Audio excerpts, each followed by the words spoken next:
मंगलवार को चमेली देवी स्कूल का वार्षिकोत्सव राग जीवन का संगीत थीम पर आयोजित हुआ।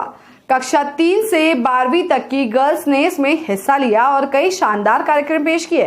छात्राओं ने नृत्य और नाट्य मंचन कर अपनी प्रतिभा की बेहतरीन प्रस्तुति दी। वहीं प्राचार्य श्रीमती संगीता पोद्दार और उप प्राचार्य श्रीमती सुगंधा बेहरे ने आमंत्रितों का स्वागत किया। चेयरमैन पुरुषोत्तम अग्रवाल ने स्वागत भाषण में अतिथि शैलेश लोढ़ा को मल्टीपल एक्टर बताया। विद्यार्थियों की सांस्कृतिक प्रस्तुतियों के लिए कहा कि पूरे देश का नॉलेज फाउंडेशन स्ट्रांग हो, यही हमारी मंशा है।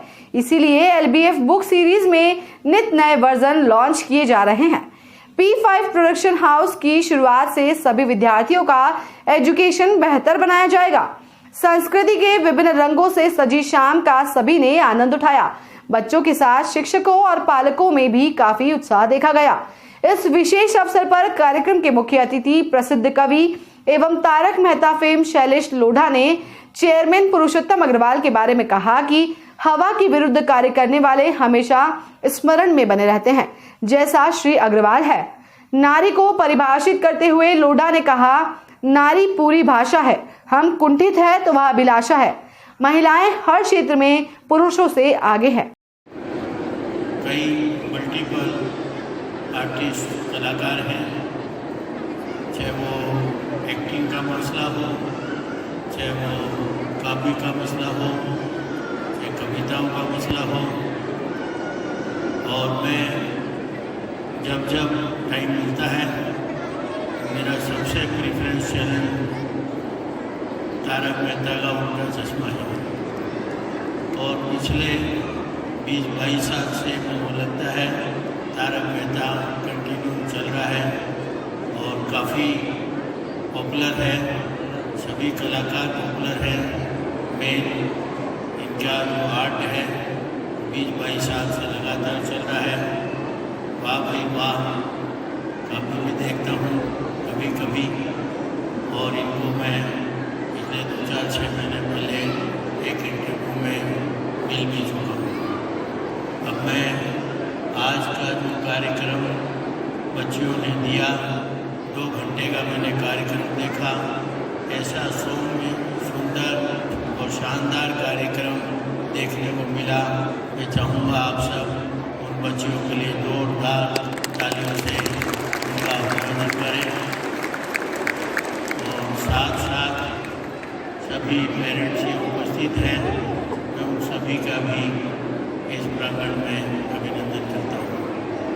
पहले तो मैं बहुत बहुत धन्यवाद देना चाहता हूँ पुरुषोत्तम जी कि आपने मुझे इस योग्य समझा कि मैं आपके इस विद्यालय में बतौर मुख्य अतिथि शिरकत करवाऊँ। आपसे मेरी मुलाकात मुझे अभी भी याद है, लगभग 1 वर्ष हो गया उस बात को, या 6-8 महीने हुए होंगे।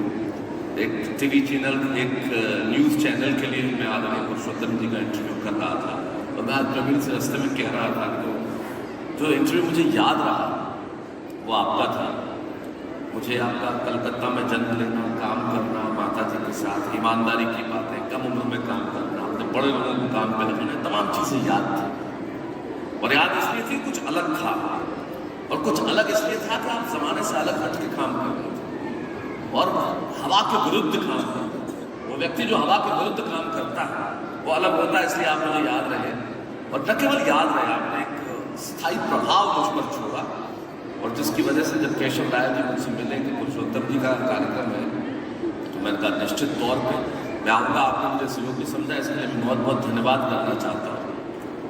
ये बच्चियों का स्कूल है, मुझे बताया गया, तमाम बच्चियों ने बड़ा शानदार काम किया है। आपने नारी का रूप बताया। मैं सिर्फ 4 पंक्तियों से अपनी बात शुरू करना चाहता हूँ कि मेरी निगाह में आखिर बेटी है क्या जिनके बीच में मैं खड़ा हूं। एक ट्रेन में एक दंपत्ति जा रही थी, पति पत्नी बैठे हुए थे। इस बात के मर्म को समझिएगा, जितने पेरेंट्स यहाँ बैठे हैं, जितने अभिभावक यहाँ बैठे हैं, वो इस बात के मर्म को भी समझेंगे। जब दंपत्ति जा रही थी, बैठे हुए थे, उनका एक जुड़वा, बच्चों का जुड़वा था, एक लड़का था, एक लड़की थी, और दोनों बिल्कुल समान, दिखने में एक जैसे, कोई फर्क नहीं कर सकता कि ये अलग अलग दिख रहे हैं। और वो पिता की गोद में थे दोनों, कुछ बिस्किट था पिता के हाथ में। तो सामने एक यात्री बैठा था, उसने उत्सुकता पर पूछ लिया कि आपको पता कैसे चलता है कि ये लड़का है, ये लड़की है, कौन क्या है, एक जैसे दिखते हैं?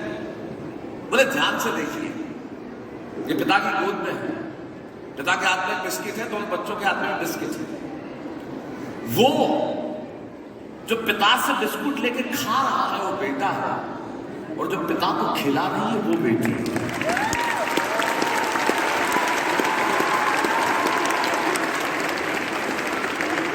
ये जो बच्चियां होती है ना, मेरी ब्यूरो रिपोर्ट।